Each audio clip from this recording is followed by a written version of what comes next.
Right, so this is chapter one, so there's always a lot to go over. On a structural level, we immediately have a first person narrator, not a whole lot of plot at all, several characters, and a very short chapter. I wrote this up in Microsoft Word and it covered all of one page. The rules,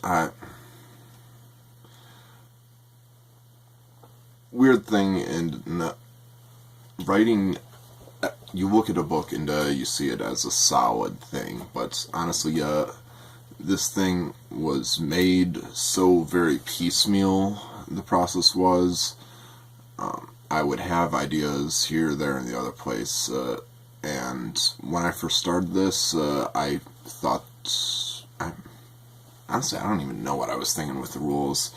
They disappear pretty quickly. I mean, I don't mind the idea with the whole journal being a gift from Brian to Jack. The rules kind of give us a starting point. They say why Jack would bother writing. For whatever reason, Brian wants him to, and that may or may not be explored at some later point on the road.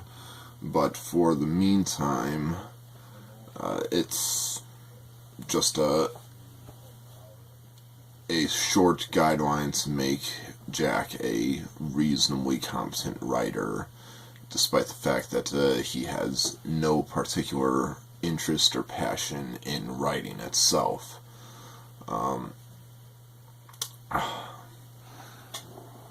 Honestly, I can totally see why a lot of people would pass on the book. This is a very, very, very slow start. It's not the sort of thing that you're going to just immediately be grabbed by. You need to really like Jack's voice if you're going to go anywhere. And I mean, there isn't a whole lot to just grab you into it. There's no plot, no excitement. It's none of the fantasy. It's all the character that has to grab you. And if it grabs you, that's just fantastic.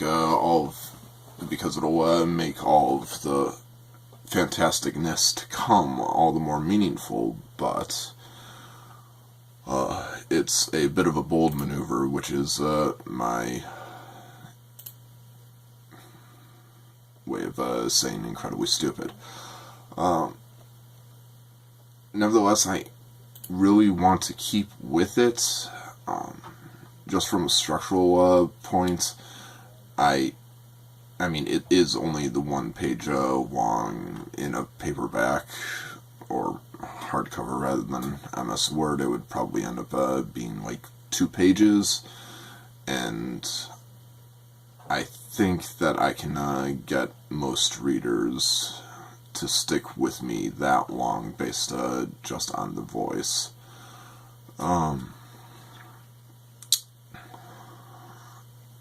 As for the content,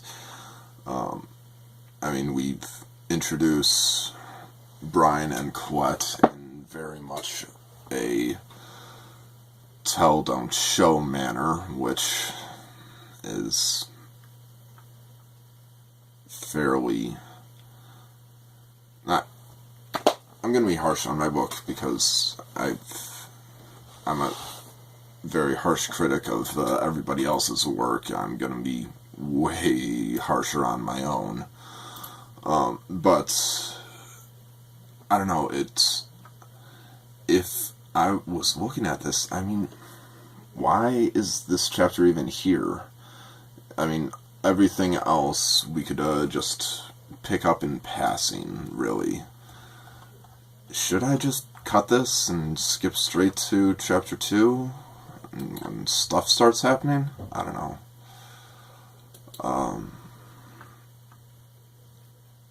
I mean, there isn't even really that much to be lost. Grab the introductions and stick them in when people come into the story. There aren't that many great turns of phrases. Most clever thing is probably... geez, I don't know. No, I like the rules, and I mean, that's what this chapter is. It's just setting out the rules, and the rules, I think, serve a solid enough purpose that we can keep them around. And I like that Jack immediately starts by breaking the rules. He introduces his own name without giving any sort of introduction for who he actually is, outside of, well, no explicit introduction. You get some piecemeal living in the coal house and having a girlfriend and a best friend and whatever. But yeah, I guess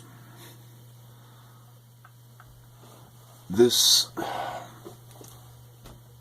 isn't the sort of thing that I'm really very proud of. It's a structural thing, and I would love to start off on a higher note.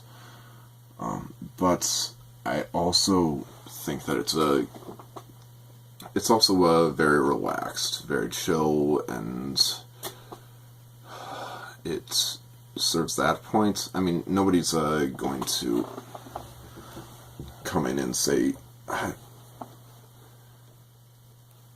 mean, a big part of what I'm doing is that even though we're dealing with all sorts of fantastic things that are going around Jack and Company, they themselves are relatively normal. They're muggles. Even if Brian has his whole blind and acting like he isn't a lot of the time, and Jack is whole musical prodigy. Spoilers for chapter 2. But I mean, no, I think it's worth keeping around. I mean, we could probably clean things up. Introducing Ms. Cole, probably worthwhile. The whole orphan thing, that's really overdone, and I don't know, there's a certain point where, I mean, at this point, I don't think that I could give Jack a family without fundamentally changing who he is and how he approaches the world. Never mind the fact that I would have to give him a meaningful interaction with his family and all sorts of baggage there. And the orphan point of view is very convenient that way, because you can go off on these adventures and not have to worry about what you're leaving behind nearly as much.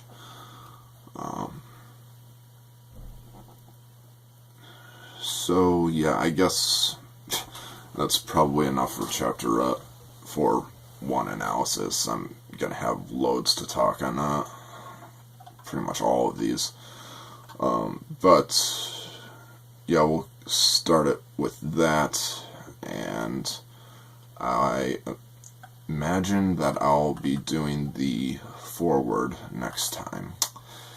See ya.